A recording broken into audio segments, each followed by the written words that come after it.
नमस्कार दोस्तों, स्वागत है आपका आपके अपने YouTube चैनल चुन्नू जी के सेंटर पर। मैं राकेश कुमार राय उर्फ चुन्ना आपके लिए लेकर आया हूँ झारखंड जी के, जिसमें आज जो टॉपिक है वो है प्राचीन काल में झारखंड। आज मैं लंबा वीडियो नहीं बना पाऊँगा, भयानक सर दर्द है। इस सर दर्द के कारण मैं लंबा वीडियो नहीं बना पाऊँगा। फिर भी मैं 15 से 20 प्रश्न आपको कराऊँगा ताकि आपका जो रेगुलरिटी रहे पढ़ाई का वो जारी रहे। ठीक है, चलिए स्टार्ट करते हैं। पहला सवाल आप देख सकते हैं क्या लिखा है कि निम्न कथनों पर विचार करें। 3 कथन दिया है, इस कथन पर आपको विचार करना है। ठीक है, पहला क्या है? पहला कथन है कि मौर्य काल में मगध से दक्षिण की ओर जाने वाला व्यापारिक मार्ग झारखंड से होकर गुजरता था। दूसरा है मौर्य काल में झारखंड का अपना राजनीतिक, आर्थिक एवं सामाजिक महत्व था। और तीसरा है कौटिल्य के अनुसार तत्कालीन तत्कालीन कुकुट देश झारखंड में गणतंत्रात्मक शासन व्यवस्था प्रचलित थी। सर दर्द के कारण थोड़ा सा दिक्कत हो रहा है, फिर भी मैं आपको 15 से 20 प्रश्न जरूर कराऊंगा। तो देखिए, तीनों को आपको देखना है। तो तीनों को देखने के बाद इसमें कूट दिया हुआ है, तो इसमें तीनों जो कथन, ठीक है ना, तीनों कथन जो है, तीनों कथन सत्य है। तीनों कथन सत्य है, आप देख सकते हैं। थोड़ा मैं स्क्रीन छोटा कर देता हूँ। तीनों कथन इसमें सत्य है। सत्य और असत्य पूछा गया था, तीनों कथन इसमें सत्य है। ठीक है, चलिए नेक्स्ट सवाल देखते हैं। नेक्स्ट है कौटिल्य के अर्थशास्त्र में झारखंड के, ठीक है ना, झारखंड के लिए प्रयुक्त किया गया शब्द कौन सा है? देखिए, कौटिल्य के अर्थशास्त्र में झारखंड के लिए प्रयुक्त किया गया शब्द कौन सा है, ये पूछा गया है।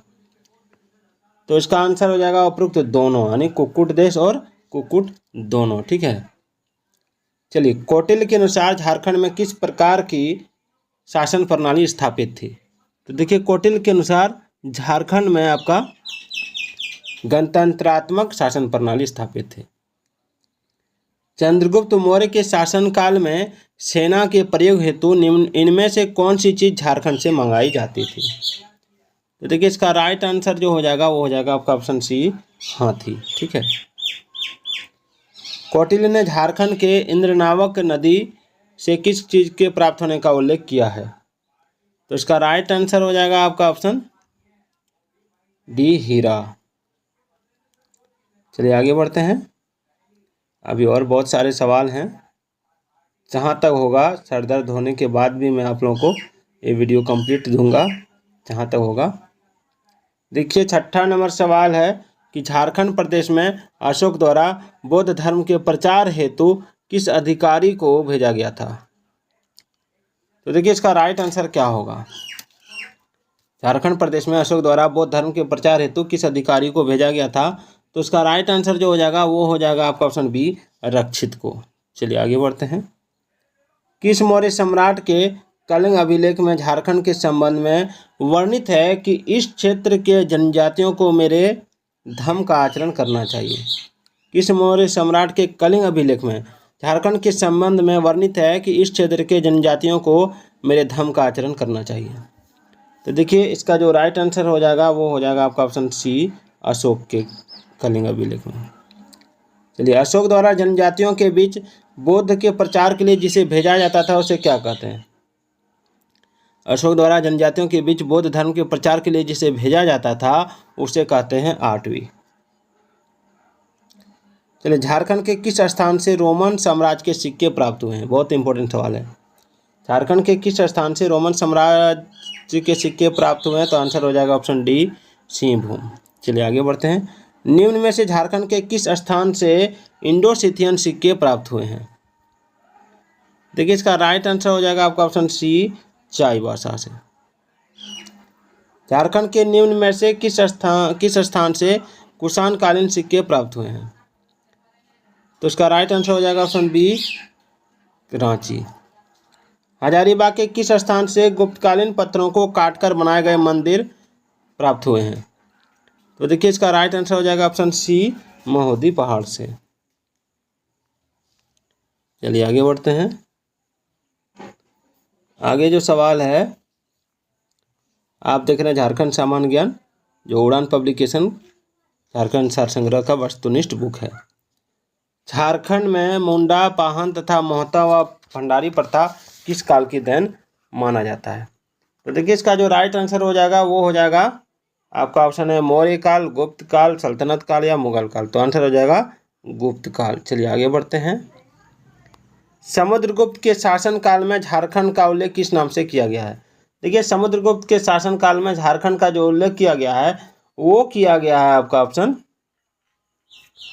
बी मुरंड देश। चलिए आगे बढ़ते हैं। निम्न में से किस गुप्त शासक ने पुंडवर्धन को अपने साम्राज्य में मिला लिया जिसमें झारखंड का विस्तृत क्षेत्र शामिल था? तो इसका राइट आंसर हो जाएगा समुद्रगुप्त। चंद्रगुप्त द्वितीय के शासन काल में भारत आए चीनी यात्री फायान ने झारखंड के लिए किस शब्द का प्रयोग किया है? तो इसका राइट आंसर क्या होगा? बहुत बार पूछा गया सवाल है ये हो जाएगा कुक्कुट लाड। चलिए झारखंड के निम्न में से किस स्थान पर गुप्तकालीन पुरातात्विक अवशेष प्राप्त नहीं हुए? तो इसका राइट आंसर हो जाएगा आपका ऑप्शन डी वेणुसागर। चलिए गुप्त काल से संबंधित निम्न कथनों में से कौन सा कथन सत्य है? चलिए थोड़ा सा मैं इसको छोटा करता हूँ तो आपको दिखेगा। तो इसमें राइट आंसर हो जाएगा आपका ऑप्शन सी, उपरोक्त दोनों कथन सत्य है। यानी रांची के निकट पिठोरिया पहाड़ पर गुप्त काल से संबंधित एक कुआं मिला है और सतगावा पहाड़ी के प्राप्त मंदिरों के अवशेष उत्तर गुप्त काल से संबंधित है। ये दोनों कथन सत्य है। चलिए आगे बढ़ते हैं।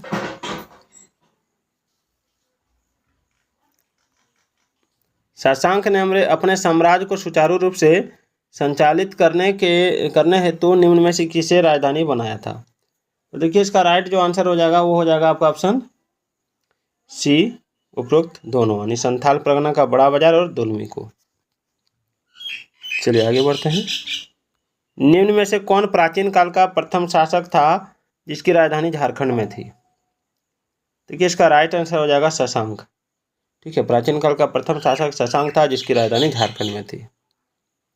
शशांक के शासन के दौरान झारखंड के सिंहभूम के वेणुसागर में किस भगवान का मंदिर निर्मित कराया गया है? तो इसका राइट आंसर हो जाएगा आपका ऑप्शन सी, शिव मंदिर। शिव धर्म का अनुयायी वह शासक जिसने झारखंड में विभिन्न शिव मंदिरों का निर्माण कराया था वो कौन है? तो ऑप्शन सी शशांक। शशांक के काल का प्रसिद्ध शिव मंदिर वेणुसागर कहाँ है? तो वेणुसागर मंदिर है आपका कोचांग में। निम्न में किस शासक ने झारखंड के सभी बौद्ध केंद्रों को नष्ट कर दिया तथा हिंदू धर्म महत्ता स्थापित करने का प्रयास किया?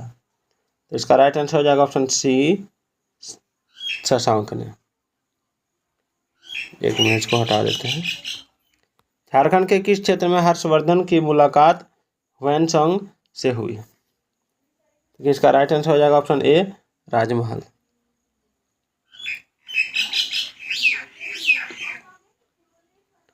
हर्यक वंश का वह शासक जो झारखंड के क्षेत्र में बौद्ध धर्म का प्रचार करना चाहता था वो कौन है? तो वो हो जाएगा ऑप्शन ए, बिंबिसार। चलिए आगे बढ़ते हैं। निम्न में से कौन सा कथन असत्य है? कन्नौज के राजा अशोकवर्मन के विजय अभियान के दौरान मगध के राजा जीवगुप्त द्वितीय को झारखंड में शरण लेनी पड़ी, या ह्वेनसांग ने अपनी यात्रा वृत्तांत में राजमहल क्षेत्र की चर्चा की, या गुप्त काल में इस क्षेत्र में आए चीनी यात्री फायान ने झारखंड को कुक्कुटलाट नाम से संबोधित किया? क्या हो जाएगा? तो मैं छोटा करता हूँ। कौन सा कथन सत्य है? तो देखिए इसका राइट आंसर हो जाएगा ऑप्शन डी, उपरोक्त सभी कथन सत्य हैं। चलिए निम्न में से कौन सा कथन सत्य है? नंदवंश के समय झारखंड मगध साम्राज्य का हिस्सा था। नंदवंश की सेना में झारखंड से हाथी की आपूर्ति की जाती थी। क्या होगा? इसका राइट आंसर हो जाएगा ऑप्शन सी, उपरोक्त दोनों कथन सत्य है। चलिए आगे बढ़ते हैं। पत्थरों को काटकर बनाए गए 4 मंदिर जो गुप्तकालीन पुरातात्विक अवशेष हैं का संबंध किस स्थान से है? तो देखिए इसको कहते हैं आपका ऑप्शन सी, मोहदी पहाड़। तो दोस्तों आज का ये वीडियो आपको कैसा लगा कमेंट जरूर